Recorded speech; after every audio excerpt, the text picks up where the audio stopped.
Now, Mark Devlin is a disc jockey, which is a profession which is known for being very mainstream, but Mark has some very, very other interesting ideas that makes him far from mainstream. He's very, very interested in the music industry and how it is used, not just as a form of harmless entertainment, as we're led to believe it is, but as a sinister tool of psychological warfare. And he's going to explain exactly what his position is now. So, ladies and gentlemen, Mark Devlin.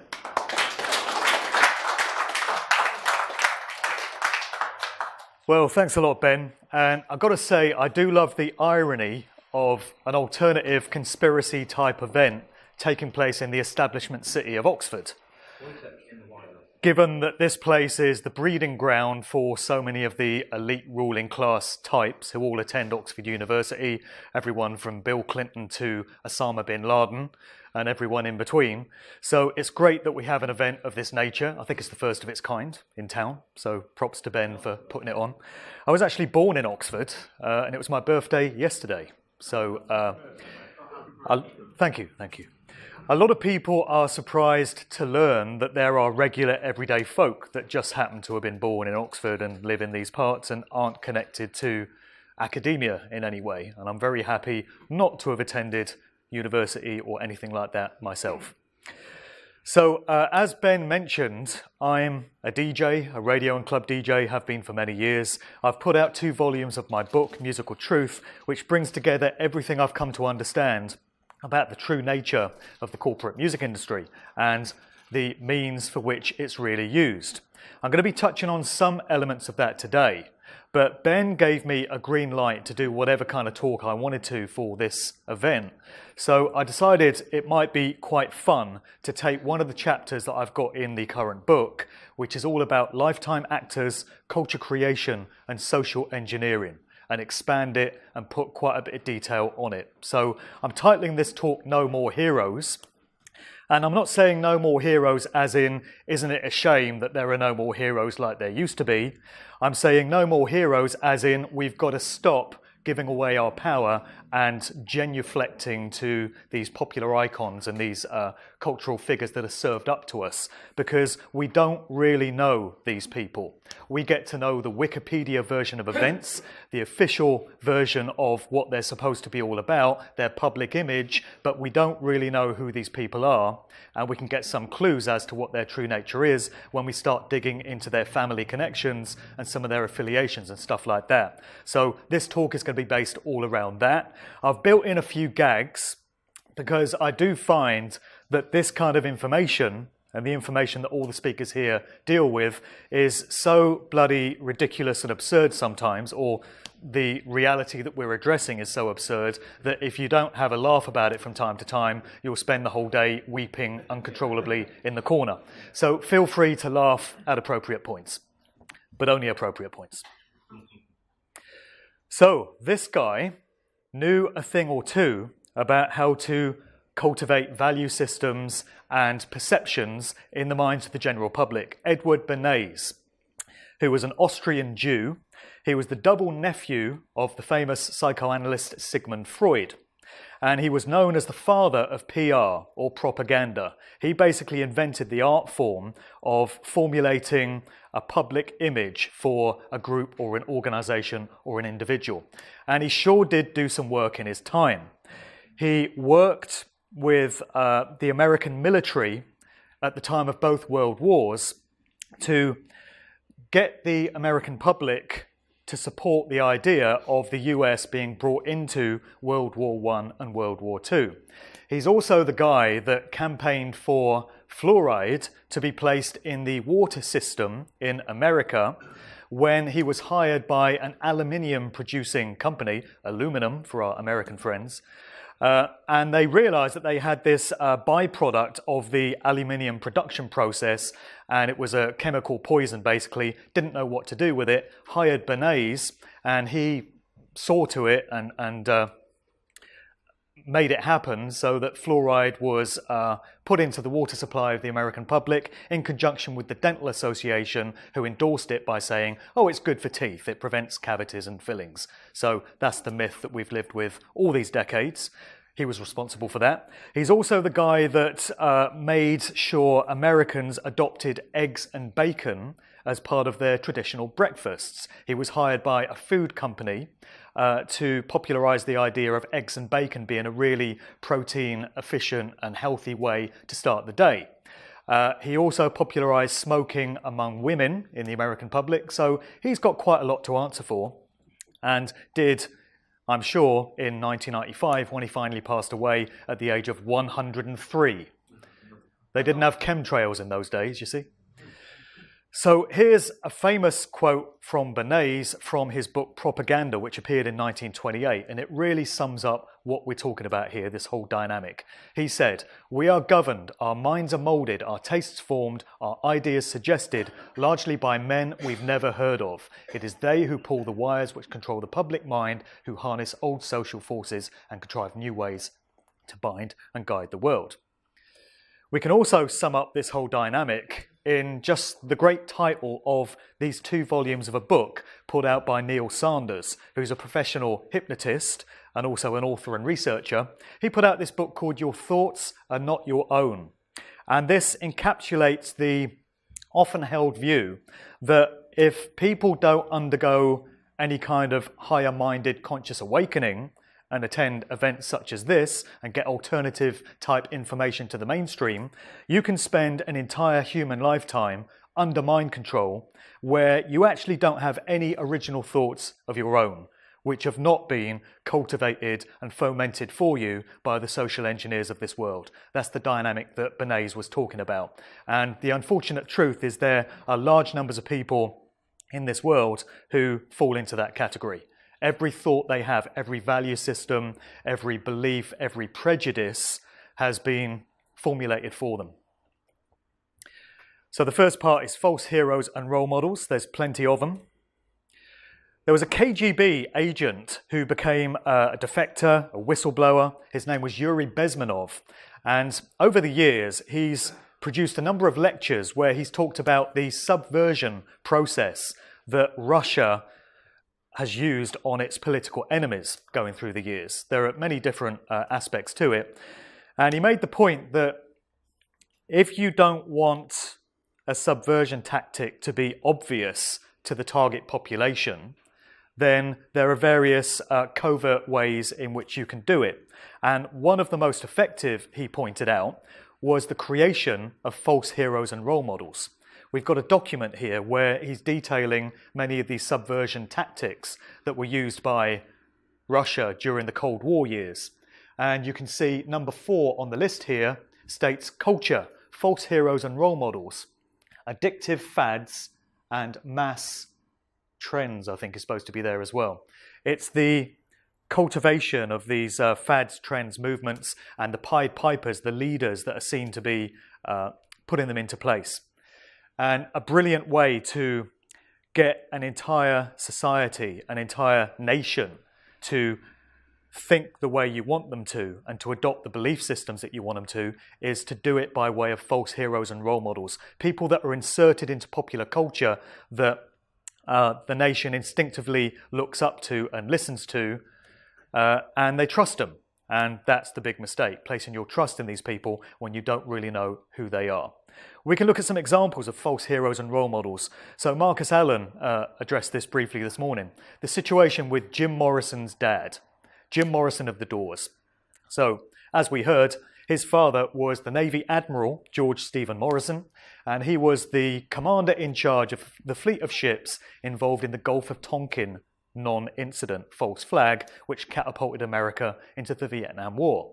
So how do you reconcile the fact that that's what Dad did, and at the very same time, you've got Jim emerging as this larger-than-life, fully formed, iconic rock god who seemed to be anti-establishment, ostensibly anti-war, representing the angst of the young generation of those times?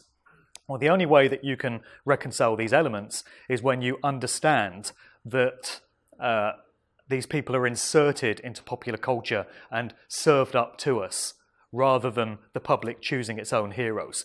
We have these people given to us, and we can look at some of the reasons why they're selected for these roles. So there he is. This is Jim Morrison's dad.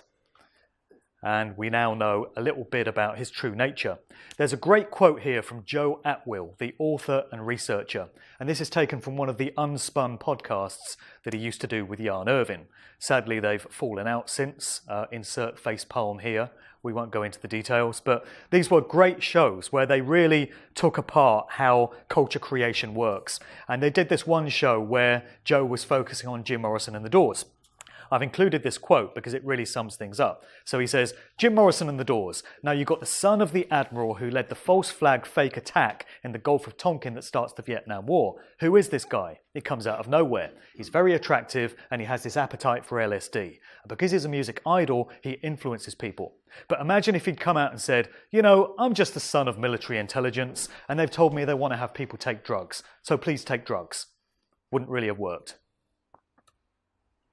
There are many, many examples of prominent musicians whose fathers were high-ranking military officers. This was detailed in Dave McGowan's brilliant work, his book Weird Scenes Inside the Canyon.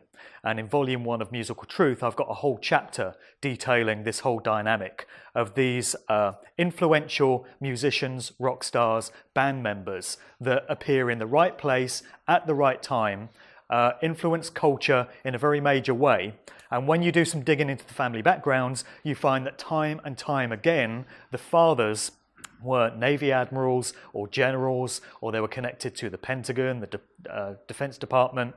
They came out of the intelligence services, CIA, FBI, MI5, MI6, so many examples. This is just one. Joni Mitchell, the celebrated folk singer, her father was a link trainer instructor for a flying instructor school coming out of Canada. And there is a very young Joni Mitchell in the arms of her father. As I say, just one of so many examples that you could select. And that whole Laurel Canyon scene coming out of Los Angeles in the counterculture years of the 60s, which Marcus mentioned this morning, is absolutely awash with family connections going back into the worlds of the military and the intel services. So you come to discover that all these musicians that we thought of as just coming out of nowhere and with these organic grassroots beginnings, it didn't work out quite that way. There's a little more to know about where they came from and why they are the famous ones that you've heard of and the others aren't. A few examples here coming out of the punk and new wave scene. So this is a multi-genre thing. It's not just psychedelic rock music. We find these family connections in all different genres of music. It goes into electronic dance music, it goes into hip-hop, into reggae, and I've got a whole chapter in the new book on punk and new wave, late 70s going into the 80s. Let's just look at one such example. There's the group Talking Heads, and there was a side project known as Tom Tom Club. Two of the members of both these groups were Tina Weymouth and Chris Frantz, who were a husband and wife couple. So if we look into the background of Tina Weymouth, we find her brother Jan, who was a Harvard graduate, turns out to have been chief of design on the Grand Louvre Pyramid in Paris, which involved the placement of the iconic glass pyramid on the top. Their father, in turn, Ralph Weymouth, was a Vice Admiral of the US Navy. There's another connection, a la Jim Morrison. Also a Master of the Freemason Grand Lodge of Maine. Their great-grandfather, Anatoly Lebras, known as the Bard of Brittany, married Mabel Davidson, the sister to Henry Pomeroy Davidson, bringing a link to Yale University and the secret society Skull and Bones. Won't be the first time we hear about them. Henry was also a senior partner of JP Morgan, the banking institution. He worked with the Astor Place Bank and he was instrumental in the creation of the Federal Reserve System, including attending that notorious 1910 meeting at Jekyll Island. So that particular range of family connections does not disappoint. Another great one to throw into the mix here, just for your consideration, involves Dave Grohl of the Foo Fighters, who was previously the drummer with Nirvana in the years before Kurt Cobain died in very strange circumstances in 1994. So Dave Grohl, if we do a bit of digging into where he came from, we find his father, James Harper Grohl, worked as an assistant to Robert A. Taft Jr. So Robert's father, in turn, was William Howard Taft, who was the 27th President of the United States, and his father was Alphonso Taft, who was a founder of Skull and Bones. Here we go again. So I don't know about you, but when it comes to punk musicians, rock musicians, thinking of them playing these gigs in these gritty, grimy, sort of edgy venues, and thinking of the style of music, which is often very abrasive and very confrontational and very hardcore, I would imagine them to come from largely working class backgrounds. And I would have thought that when you look into who the dads were, you would find that they were unemployed maybe, in prison maybe, labourers, dockers, miners, lorry drivers, that kind of thing. But we don't find that. We find that the fathers were diplomats, politicians, MI5 CIA agents connected to Harvard and Yale universities, all these kind of backgrounds that you wouldn't necessarily expect to find. Another family, which is a masterclass study in where all these bands come from, is the Copeland family. The patriarch was Miles Copeland Sr., and he was a legendary career CIA guy. For many decades, worked for the agency in various parts around the world. He had 3 sons, and he put them all to use in the music industry. You had Miles Copeland Jr., Ian Copeland, and this guy, who you might recognise as the drummer in the group The Police, Stuart Copeland. So the Copeland family had a stranglehold pretty much on the way the whole punk and new wave scene developed. So they managed many of the key bands. Miles Copeland Jr. had a TV show with the brand new MTV network, which he produced, and he would promote only his own bands. Only those bands that were on his roster would get airplay on this show. And if they didn't directly control any of these bands, then they had some hand in their publishing or their distribution. They had an umbrella company known as Copeland International Artists, initials being CIA. They also had another company falling under that called Frontier Booking International. There was another one called International Records Syndicate. And then, of course, we had the Police with Sting, as in Sting Operation. So it's not as if we weren't told what was going on there. The key to finding out why certain musicians are so successful and why they've made it and the next man hasn't so often lies in who Dad was, what Dad did. Has anyone wondered why we've got Ed Bloody Sheeran absolutely everywhere and he's completely shoved down our throats the whole time? Why has he been selected to perform next weekend apparently at Prince Harry's wedding? Why is it Ed Sheeran and not anyone else? Why is he getting so much radio airplay? Well, we can look into who Dad is. So this is from John Sheeran's website. He's got his own biography up on there. And in the second paragraph, we learn that in 1998, John curated the official 50th birthday exhibition of the Prince of Wales at Hampton Court Palace. And further on, we learn that in 2000, he curated Our World in the year 2000, the United Nations Millennium Exhibition. So we now find that Ed Sheeran's dad has a connection to the royal family and to the United Nations, and that's why you've heard of Ed Sheeran. We can get into the genealogy as well. We've got a section on bloodlines coming up, but some of the relationships between famous people that you've heard of. And we're led to believe by the mainstream media, such as the Mirror here, when they report such things, that it's just an amazing coincidence. It's just one of those random things that just happens from time to time, and there's no plan here, there's no grand plot, it's just the way things go. So Ed Sheeran turns out to be related to Gordon Burns, who you might remember as the host of the Krypton Factor back in the day. The connections just keep on coming as well, as we'll see. So we're talking about false heroes and role models, and here's an example of a couple here from 2 different worlds, the world of politics and the world of music. So we had this whole scene in the mid-90s that was known as Cool Britannia, the Britpop scene.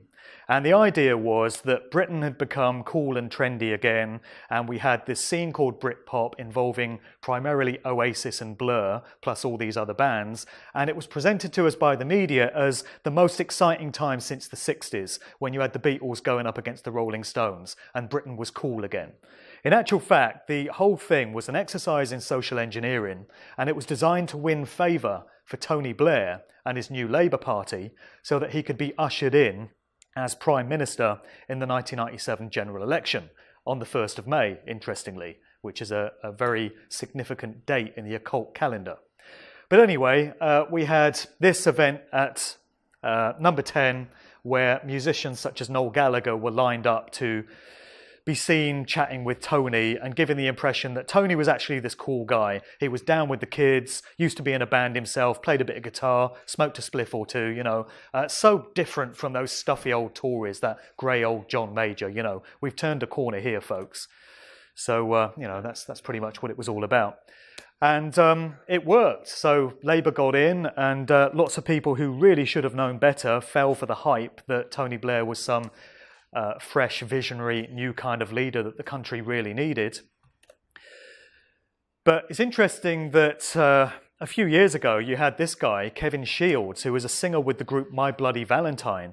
And in an article published in the Guardian newspaper, he came out and said, oh, Britpop was a creation of government think tanks, basically, and it was designed specifically to popularise Tony Blair and New Labour and mind control the youthful generation of the time into adopting them. So very interesting that he came out with these comments, which I absolutely concur with. Not the sort of thing you're supposed to talk about, actually, when you're a musician, but I'm very glad he did. And of course, here's Noel's brother, Liam, in a photo which he may possibly regret now. I hope he does. So the other big group, of course, besides Oasis, was Blur, and it was led by Damon Albarn. Damon Albarn, in interviews and public comments that he's given, has presented himself as someone who is a bit anti-establishment. He's spoken out against government austerity. He's spoken out against the homeless. He's made other sort of political comments like that. But unfortunately, a couple of years ago, in the Queen's New Year's honours, he gleefully accepted an OBE. And I think this reveals a lot as well in terms of which individuals are awarded these apparent accolades, these apparent badges of honour. Be a bloody nightmare getting one of these in my book, but evidently many people are quite excited by them. So just the other week we had Ringo Starr eventually getting his knighthood, going to the palace. Notice how they always kneel in subjugation to the royals. They're on their knees as they receive these things.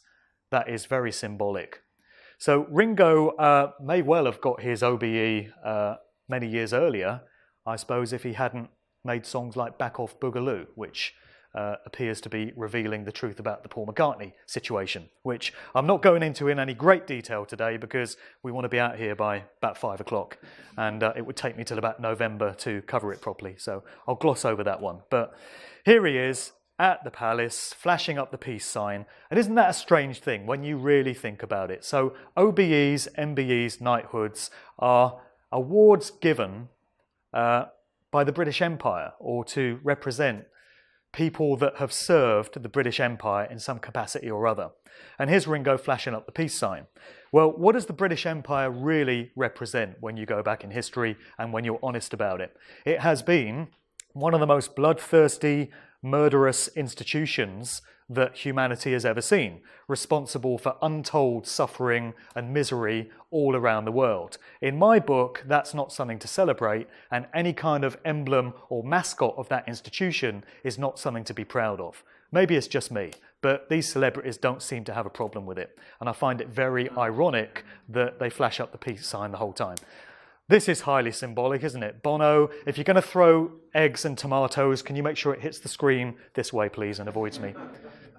So here he is, flashing one eye, and evidently very proud of the award he's just got. We're going to find out some more about Bono. Nothing to see here, please move along. Yeah, exactly. Something that's very interesting to me is that recently we've seen a trend towards DJs picking up OBEs and MBEs. The whole theme of this talk and the chapter in the book is no more heroes and how you've got to let go of these role models that you've put up on a pedestal. And everyone has someone that they do that with. You know, it might be a Hollywood actor that you love. It might be a musician that you revere. It might be a political figure. It might be a consciousness guru. In my case, I always used to revere DJs because I used to be quite ambitious as a radio and club DJ. I wanted to be all I could be within those worlds. So I used to look up to guys like Pete Tong that we have here. Highly successful radio DJ. He's been on BBC Radio 1 for the past 27 years. And he's a multi-millionaire. You know, this guy has played the game and he's made a career of it. Absolutely one of the big movers and shakers in the dance music scene. So he picked up his MBE from William at the Palace in 2014. And this is a very strange thing for me to see DJs now getting these kind of accolades, because I'm old enough to remember when DJs were literally just blokes that played records. They'd be in pubs or community centres or clubs, and they'd just be these regular, anonymous geezers that played records. But something has happened over the course of the past 30 years to really shift people's perceptions of what a DJ represents. And we're going to get into that slightly more. But it's very interesting that we now have the likes of Pete Tong picking up OBEs. We've got Jazzy B of Soul to Soul, who's now an MBE. The DJ Norman J out of London, very big at Notting Hill Carnival, has picked up an MBE. David Rodigan, the reggae legend, is an MBE. And Goldie, the drum and bass pioneer, DJ and producer, at the Palace, picking up a knighthood. Who would have believed that this was going to happen? So he cultivates this image of being edgy and dangerous and anti-establishment, but only too happy to stand there in subjugation to Prince Charles and get his little emblem pinned on his jacket. This one's borrowed from David Icke, and it just sums up the whole thing about sirs and lords. Don't know if you've noticed, but quite a large number of sirs and lords just happen to turn out to be paedophiles. I'm sure it's just a coincidence. I'm sure the Queen knew nothing about this when she knighted them. I'm sure she's very embarrassed to discover the truth, and I'm sure she'll be addressing it in her Christmas speech this year and apologising to the nation as to why she's knighted so many paedophiles. But it just seems to keep happening, doesn't it? So Sir Jimmy Savile, Sir Edward Heath, I think we all know the true nature of these two. Lord Greville Janner, Sir Clement Freud, Lord McAlpine, Sir Cyril Smith, and so it goes on. So in my book, knighthoods and sirs and lords are not really something to be proud of, not really something to cultivate towards, gravitate towards. All right, blame it on the bloodlines, all about genealogy, ancestry, the families from which these popular figures come. When we discover the bloodlines from which they emanate, we suddenly understand why they've been placed in these prominent culture-influencing positions. And it's in all walks of life. Like I say, it can be the world of politics, it could be the world of whatever Kim Kardashian does. What does Kim Kardashian do? So she's famous for being famous. She's one of these people that everyone's heard of, but you don't really know what she actually does or what her skill is, right? Well, isn't it interesting when you come to find out that David Cameron is a 13th cousin of Kim Kardashian? And many of these stories have appeared in the mainstream media. So it's not just within the bounds of these batshit crazy tinfoil hat wearing conspiracy nutjobs like us, you know. These stories have appeared in the Daily Mail, the Guardian and such like. So for people that place stock in these types of titles, you know, they've got some stuff to come to terms with here. It's presented as just a coincidence that Cameron turns out to be cousins with Kim Kardashian. David Cameron and Boris Johnson are 8th cousins. Interestingly, you've got this fraternity within Oxford University just up the road called the Bullingdon Boys Club. And David Cameron, Boris Johnson and George Osborne were all members of the Bullingdon Boys Club. I guess it's Oxford University's take on Skull and Bones, in the same year. So they emerge out of this particular group. One of them goes on to be the British Prime Minister, one of them goes on to be the Mayor of London, and one of them goes on to be the Chancellor. But it's all just coincidence. And we live in a democracy. We're free to make our choice, to elect our leaders, and nothing's contrived. We're in control, right? We have the power, we have the say. That's the way it's presented to us. But when you realise where all these people come from, you come to understand that actually you don't have a choice at all. These people are served up to you. We had Prince Charles the other year talking very proudly about how he's descended from Vlad Dracul, Vlad the Impaler of Transylvania. So what a weird story that was. Here we've got Prince Charles on the left and Vlad the Impaler on the right. Oh, sorry, wrong slide. And I've thrown this one in because it's topical. You know, we've got the bloody fiasco of this wedding of the Hewitts going on next Saturday. You know, so I'm very happy that I'm doing a talk in Leicester next Saturday, which is far enough away from Windsor to keep me happy. I'm doing a presentation for Truth Juice in Leicester. I'll be away from all this bloody madness and ritual stuff because there'll be ritualistic elements to this, you can be sure. When you've got that number of people focusing their attention on one particular event, all that energy will not be going to waste. It will be steered off in desired directions. Couple of prime ministers' wives that are worth mentioning here. So we talked about Cameron. His wife was Samantha Cameron. This came up during research for a recent podcast that I did, and it concerns the Profumo Christine Keeler affair going back to 1963, subject of the movie Scandal. So one of the key figures in that whole story was Stephen Ward, the society osteopath who kind of was a fixer for various people in elite society. Let's just get the connection straight here. Mandy Rice Davis, who's one of the figures from that whole Profumo affair, she had it put to her that Bill Astor denied ever having been involved with her. She said, well, he would, wouldn't he? He died in 1966. His son William succeeded him as Viscount. In the 1970s, he married Annabelle Lucy Veronica Jones, and she had a daughter from a previous marriage whose name was Samantha, who just happens to crop up in later years as the wife of British Prime Minister David Cameron. But don't worry, it's all random. It could have gone any possible way, and there's nothing to worry about.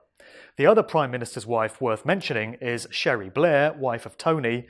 It turns out that when you do the digging into her genealogy, she's actually descended from John Wilkes Booth. So her maiden name was Sherry Booth. Her father was the actor Tony Booth. And one of her ancestors was John Wilkes Booth, who is the guy that is said to have assassinated US President Abraham Lincoln back in, 1860. So several generations on, she pops up back in the public eye as the wife of a British Prime Minister. But it's all just random. As George Carlin said so succinctly, it's a big club and you ain't in it. So we're given the idea that we live in a democracy. We're free. This isn't a fascist dictatorship. We choose our leaders. And what a choice we get. So in the last US general election, we had Donald Trump and Hillary Clinton presented as the two candidates. Choice. You have choice. Do you really? Camera on, camera off. There you go. Of course, they all come from the same backgrounds, the same big club, and it's not really a choice at all. Here's a very telling picture from Bohemian Grove, the notorious meeting ground for so many of these elite types and the so-called great and good of the world. They all gather in this area of redwood forest in California every summer, connected to the Bohemian Club secret society. This picture is from 1967, and you have Ronald Reagan sat on one side of the table and Richard Nixon on the other. Both these guys went on to become US presidents, and here they are attending the same meeting at the same time in 1967. Their careers were given to them and created for them. These people don't get there through hard work, crossing their fingers for good luck, and they certainly don't get there by random chance. Here's another example. In the 2000 general election, the two prime candidates were George Bush Jr. and John Kerry, and as you may be aware, both of them attended Skull and Bones out of Yale University in the same year, 1968. So the two candidates that the American public was offered under the guise of democracy and choice both came from the same secret society in the same year. Very reminiscent of what we had with the Bullingdon Boys Club and our British so-called leaders. Another one, while we're talking about bloodlines and families that just keep getting used generation after generation, that's worth mentioning, is the group The Tornadoes. We're going back to the early 1960s now. There was a super producer around in those times called Joe Meek, and the Tornadoes were one of his key groups. They had a big hit called Telstar. So one of the band members was a guy by the name of Rob Huxley. In his autobiography, he says he was amazed, he was astounded when he did a bit of digging into his genealogy, and he just happened to discover that he was a fourth cousin of Aldous Huxley, author of Brave New World, eugenicist, and co-architect of the CIA's MK-Ultra mind control program. And so his cousin just happens to pop up as the prominent member of one of these pop groups. But don't worry, none of it's planned. Culture creation and lifetime actors. Let's just put some more detail on certain aspects of this. So a really good way of understanding how fads and trends and movements and social attitudes are cooked up for us, and most people fall for them hook, line and sinker, is to consider the counterculture hippie scene of the 1960s. This has been much documented in recent years, as well as the Dave McGowan book and all the great shows that Jan Irvin and Joe Atwill have done. There are many other researchers and authors that have really pored over the detail of this period and uncovered the massive degree to which this scene was directed by the CIA at pretty much every step of the way. So you have this consciousness guru, as he was presented, Dr. Timothy Leary, who very much popularized the use of LSD among young people in those very important years. The mantra of those times was turn on, tune in, drop out, which is actually a phrase that was gifted to Leary by Marshall McLuhan, who was an advertising executive from Madison Avenue. So that was a catchy kind of phrase that was used to sum up the attitude of those whole times. Tune in, as in tune into the frequency of LSD and all these other mind-altering drugs and the psychedelic rock music that was around at the time, and drop out, as in drop out of society, stop participating, don't undertake any kind of activism, just get high on drugs, listen to music, have free sex, and that was the social attitudes that were being cultivated in those times. And didn't they do a good job of it? If you want to get an insight into the mindset of the people that actually put this stuff into play, the social engineers, you can catch a video on YouTube called MK Ultra Reunion Party. This is from 1979, and you get Timothy Leary and a bunch of his associates sitting around in this private residence, basically patting each other on the back for a job well done. They're gloating over the way they changed societal attitudes back in the 60s. Most of the individuals in this video speak with, a very clipped, sort of plum-in-mouth British public school accent. So they're all coming out of Oxford and Cambridge and Tavistock Institute and organisations such as that. And they're rubbing shoulders with the likes of Leary, all talking about what a good job they did in making sure that whole scene went off the way it did. Well worth absorbing if you want to get some background detail into how all this gets done. A contemporary of Timothy Leary was this guy, Robert Gordon Warson, who worked for JP Morgan Bank. So he was like a propaganda PR guy for JP Morgan. But one of his extracurricular activities involved going down to Mexico in 1957 and seemingly hanging out with a bunch of shamanic sort of tribes and different cultures down there in Central America, and getting used to how psilocybin mushrooms, magic mushrooms, were used in ritual ceremonies. He then came back to America and popularized the whole idea of magic mushrooms being used as a recreational psychedelic drug to go alongside LSD to change people's consciousness. And mushrooms came to be adopted as part of the whole counterculture, the whole hippie scene, sitting there alongside these other psychedelics. There was a big Life magazine article in 1957 detailing his findings. Well, it turns out that trip down to Mexico, as uncovered by Jan Irvin on Unspun, was funded by the CIA. And there's a document which is now available for all to view online, which is the pay requisition of Warson from the CIA, which proves that that trip was funded by the agency. So suddenly it stops being a sincere individual on a mission to change the consciousness of young people because he believes in it, and it becomes a military-grade exercise in intelligence services social engineering. And we have the documentation to show that. Another guru of those times would be Terence McKenna, who's another individual that spoke about entheogens and psychedelics and what a wonderful thing they were, plant medicines, in terms of putting us in touch with our true nature and raising our consciousness. Well, there's some interesting things to consider about McKenna. First of all, he did a series of lectures in London under the brand name of Evolution in 1992. And he was linking the burgeoning acid house British dance music scene with these tribal cultures and the use of things like mushrooms and other plant medicines. So in his quotes here, he says, with electronic culture, you can create shamans for the global planetary village. And this, to my mind, is the function that rock and roll played in the 60s and house music should play in the 90s. He goes on to talk about house music and rave culture, physiologically compatible rhythms, sound can change neurological states in large groups of people getting together, creating a telepathic community that will be strong enough to carry out into the mainstream of society. I've got 2 massive chapters in the new book, and I've done many talks on how the acid house scene that came out of the UK 30 years ago, which gave way to the massive worldwide electronic dance music scene we have now, affecting millions of young people all around the world, shows hallmarks of having interference from agencies like Tavistock, MI5, MI6 and such. And it also shows signs of being very much linked to what was done earlier with that 60s counterculture scene over in America.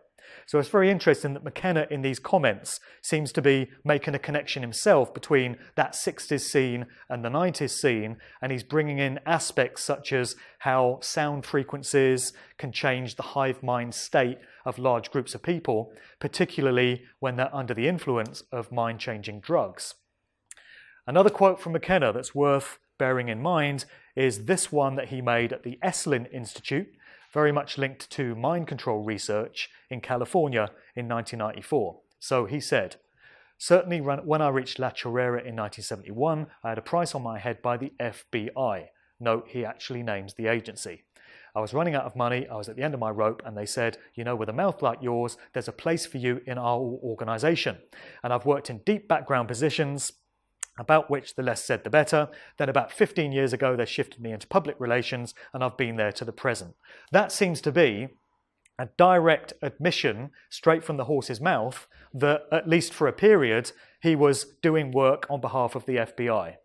So suddenly you have yet another cultural hero that's been put up on a pedestal by so many who, by his own admission, has links to one of these agencies. So is he really who you thought he was?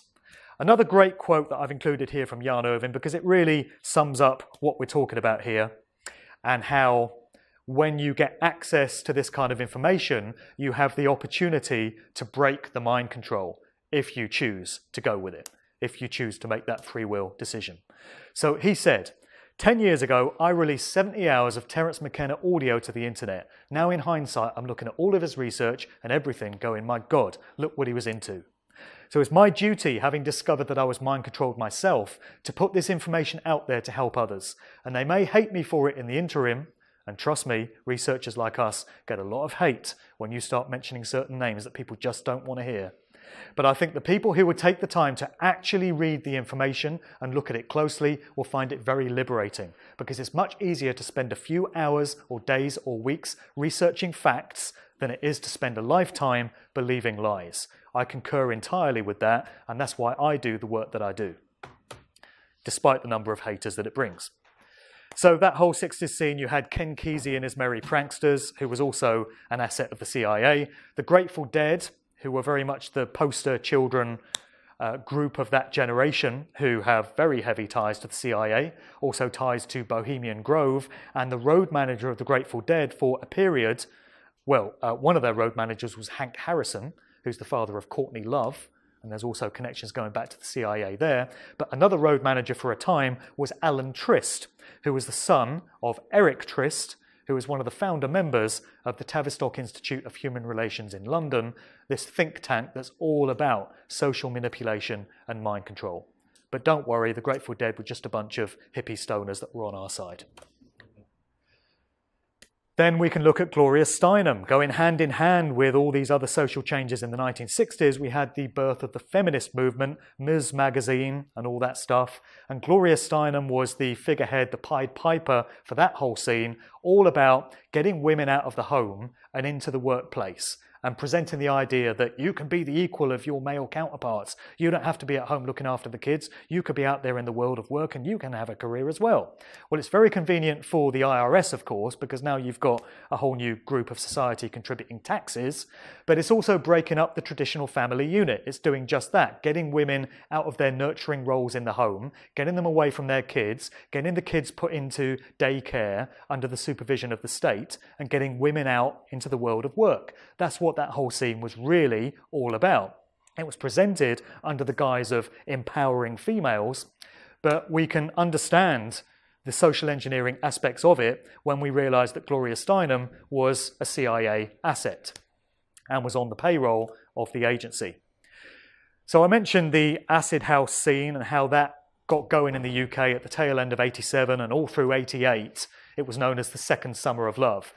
As I mentioned, I've done other presentations where I go into very fine detail about how this whole scene went off, but there were many parallels between the 80s scene and what had gone before in America in the 1960s. We can see little clues like this on this flyer for one of the early acid house nights known as Spectrum, the Theatre of Madness, headed up by Paul Oakenfold, very key DJ figure. We've got a phrase on the flyer which says, "Have you passed the acid test?" And acid was slang for LSD in the 60s, and in the 80s UK scene, acid came to be a slang term for ecstasy, MDMA, which was the drug of choice of that particular scene. So in the 1960s, you had psychedelic rock music, LSD, and all these gatherings, these hippie communes gatherings, music festivals and such. In 1987, going forward into the 90s in the UK, you had electronic dance music replacing psychedelic rock, ecstasy replacing LSD, and all these big raves and festivals replacing the hippie festivals that had gone before. Basically the same template, the same master plan being rolled out 21 years later on the opposite side of the Atlantic. The details are slightly different, but the overall strategy is the same. We'll skip past that one because it's a bit wordy. Basically pointing out that all these culture creation, socially manipulating programs come out of one of these institutions, such as the Tavistock Institute, the Frankfurt School, the Fabian Society, and all these other different organisations. So it's my considered opinion that the acid house scene and everything that it led to, the birth of the UK super clubs, the rave and festival and free party scene of the 1990s, was all building up long term to what we have right now in 2018. This massive electronic dance music scene all around the world, these festivals attended by tens or hundreds of thousands of people at very large venues, sports arenas, stadiums, big fields. And what it's actually being used for is to glamorize and popularize the idea of the transhumanist AI future, which is not really the future at all because we're already in it, although there are plans to take it much further. But this smart grid society, the Internet of Things, this reverence for digital and technological ways of doing things, what this scene is being used for is to entrain an entire generation of young people to be accepting of the way the future is going to turn out, where everything's going to be digital, everything's going to be linked, everything's going to be smart. And we can see this in the themes of these big festivals. We can consider the combined effect of electronic dance music, which is digital in nature and is all about sound frequencies. When you're at one of these large events and you're pooling your consciousness with all the other people that are in attendance in a hive mind, collective consciousness kind of way, most of these people are going to be under the influence of mind-altering drugs because the E is still everywhere. And you've got this potentially lethal combination when it comes to mind control. Drugs, the collective hive mind state, and sound frequencies, beaming subliminals into the subconscious mind of all these people. And just look at some of the names of the very biggest electronic dance music events that we have all over the world now. And you could start to see some themes emerging. Dream State in California, Trance Nation, Velvet Hypnotized, Atlantis, Spring Awakening, Awakening Fridays. Not the kind of awakening that we talk about at these meetings. I would suggest it's an awakening on some social manipulators' terms, not on an individual's terms. Dream Beach, Delirium Eternity, Electronic Family, Digital Society, Digital Dreams, Tomorrow World, Tomorrowland, Future Music Festival, and New Horizons. It's all conjuring up images of this digital, electronic, future world, Tomorrowland. This is what we're being headed towards. So the programming is right there in these titles. And look at the geographical spread of these events. So they range from Australia to Belgium to Argentina, literally all over the world. This is a worldwide agenda, and all these events are going off in tandem with each other. Some of the imagery that we get at these events, Digital Society, happening at the end of this month in Leeds, pretty much sums it all up. And the role of the DJ, as I mentioned, has changed from some bloke spinning records and doing Miss Wet T-shirt contests in some function room of some grimy pub, a bit like this one probably, to what we now have, the likes of David Guetta, who is up there at a DJ booth which kind of resembles a religious altar, and he's got a throng of 10,000 people, this congregation, like the mass of a church, gathered beneath him. And all he's got to do is put his hands up like that, and he's commanding and controlling the consciousness of 10,000 people in front of him. He'll put his hands up like that, and the entire crowd will scream. He can start clapping his hands like that, and 10,000 people will clap along with him.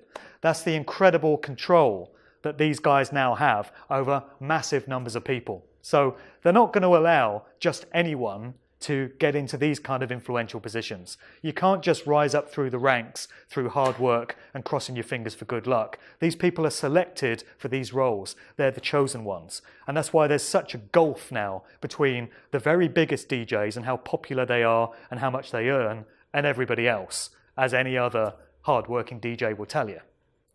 Another figure from that whole scene who is very influential, has been for a number of years, is the German DJ producer, geez, really? Wow, okay, Paul van Dyk.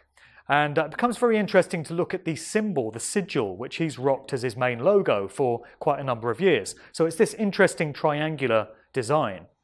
And people really do put these dance music producers and DJs up on pedestals and revere them as gods. Here's someone with a transfer of this guy's logo on his back, and I bet he doesn't understand what this sigil is and what the energy of it represents, but because he reveres this individual so much, he's got a transfer of it.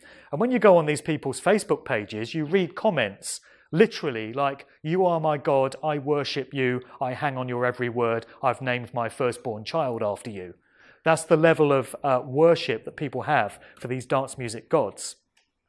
So let me just fast forward to that logo, because just wanted to go into this. When you invert the Paul van Dyk logo, it becomes this.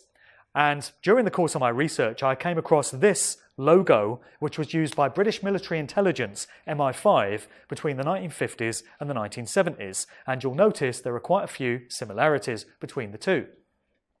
Doesn't end there either. There's an American-Japanese DJ producer by the name of Steve Aoki, and on this flyer for one of his events, he's using what appears to be a very similar sigil, complete with the capstone and the all-seeing eye in it, and rays of illumination all around. Is that going to be just a coincidence, or is that going to be a little clue and a little indicator for those with the eyes to see as to what these people are really all about? A section on extracurricular activities. So with these lifetime actors, they're presented to us as one thing or the other. So we think of them as a politician, as an actor, as a musician, as a business leader.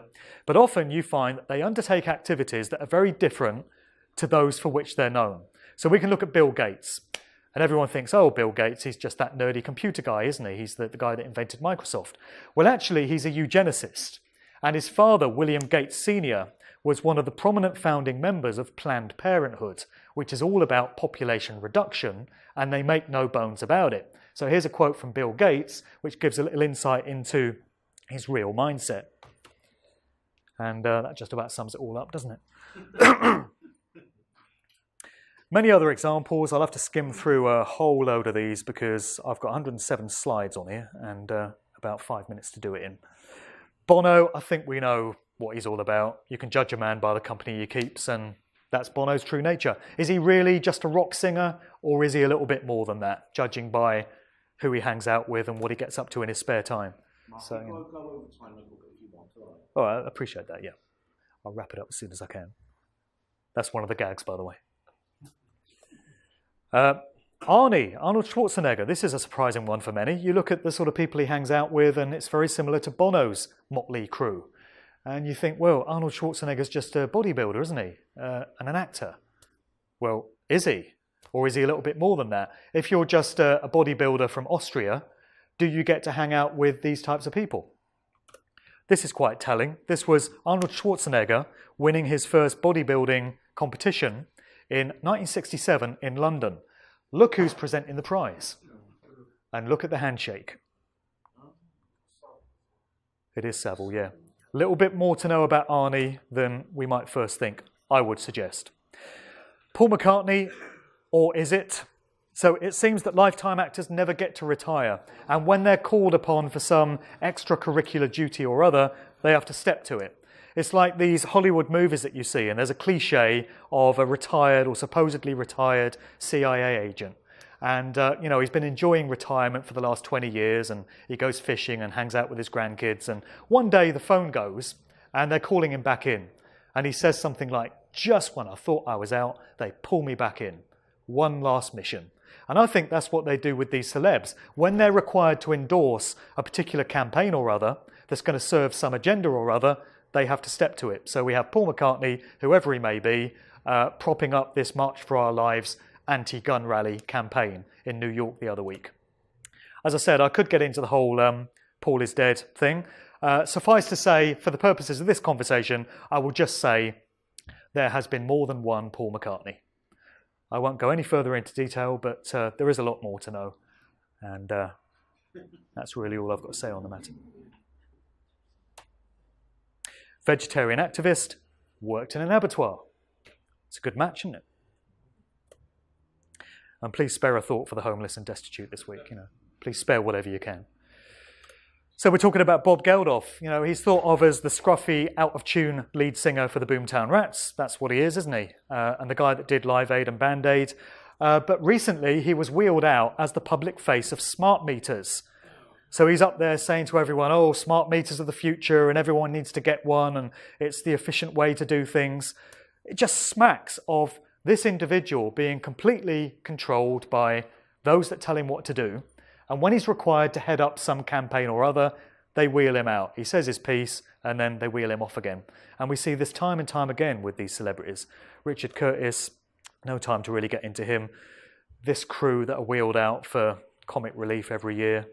We're getting into the BBC. I've got a whole section here on the BBC, which I don't really have too much time for, but it's bringing in Savile. It's bringing in the BBC's Children in Need campaign. So there's Jimmy Savile, Rolf Harris, and Gary Glitter, who are just the three that you'd want to be the mascots and the emblems of Children in Need, really, isn't it? Imploring people to help these poor kids that are in needy situations. Just the three that you would want served up to you by the corporation. Well, in this case, it's all about mockery and, quite frankly, taking the piss out of the general public, most of whom are entirely clueless and know no better. A few final examples. Okay, catching up with myself here. Russell Brand. I really hope that nobody in the room still falls for Russell Brand's People's Revolutionary Act. And we need a more egalitarian society and all this bullshit that he came out with on Newsnight and Question Time and stuff. You don't get to go on those programmes on the BBC unless you're serving some agenda, unless you're some kind of asset, unless it's part of the narrative. Excuse me. And there's so much to know about Russell Brand, from his cropping up married to Katy Perry and, to all intents and purposes, showing the hallmarks of being her mind control handler, to this kind of stuff that he came out with a couple of years ago, where he announced the birth of his first child and he said he was going to raise the child gender neutral. Right on cue, in tandem with this whole transgender modification of societal attitudes that's going on. Just a couple of little extra pictures here to bear in mind when it comes to whether Russell Brand is a good role model for people to look up to, and whether he's really a man of the people that's out to represent our interests. It's what Russell Brand is all about. In line with this whole gender-neutral, non-binary, social engineering think tank BS that we now have being dished up to us, we had the grime artist Skepta at an awards do, I think this was last year. And grime is kind of like an offshoot of British hip-hop. It's always been seen as very edgy, very kind of dark and dangerous, and the male artists have always rocked a very heterosexual alpha male kind of image. So at this awards do last year, you had Skepta turning up in women's knitwear. And the interviewer says, Skep, what's all this? And he says, oh, I'm gender fluid now, I'm dressing gender fluid.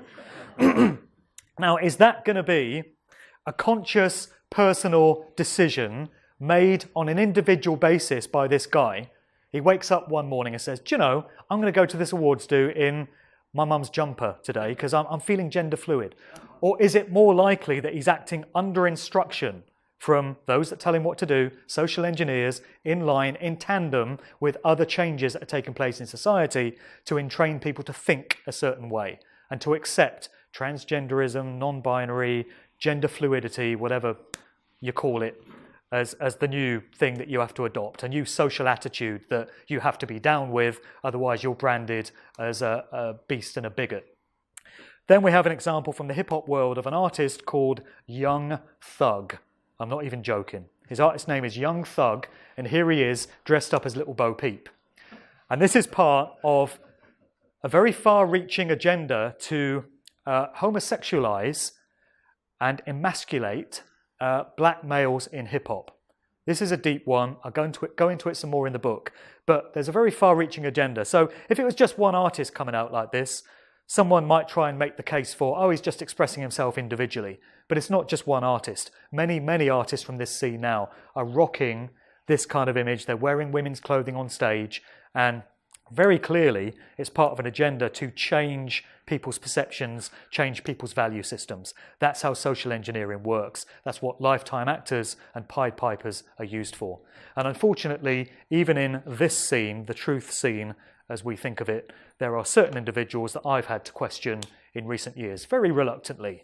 I'm not going to name names because I can't be 100% certain of it. And I don't want to make a statement if I'm not 100%. But there's, a couple of people who I used to follow, I used to look up to.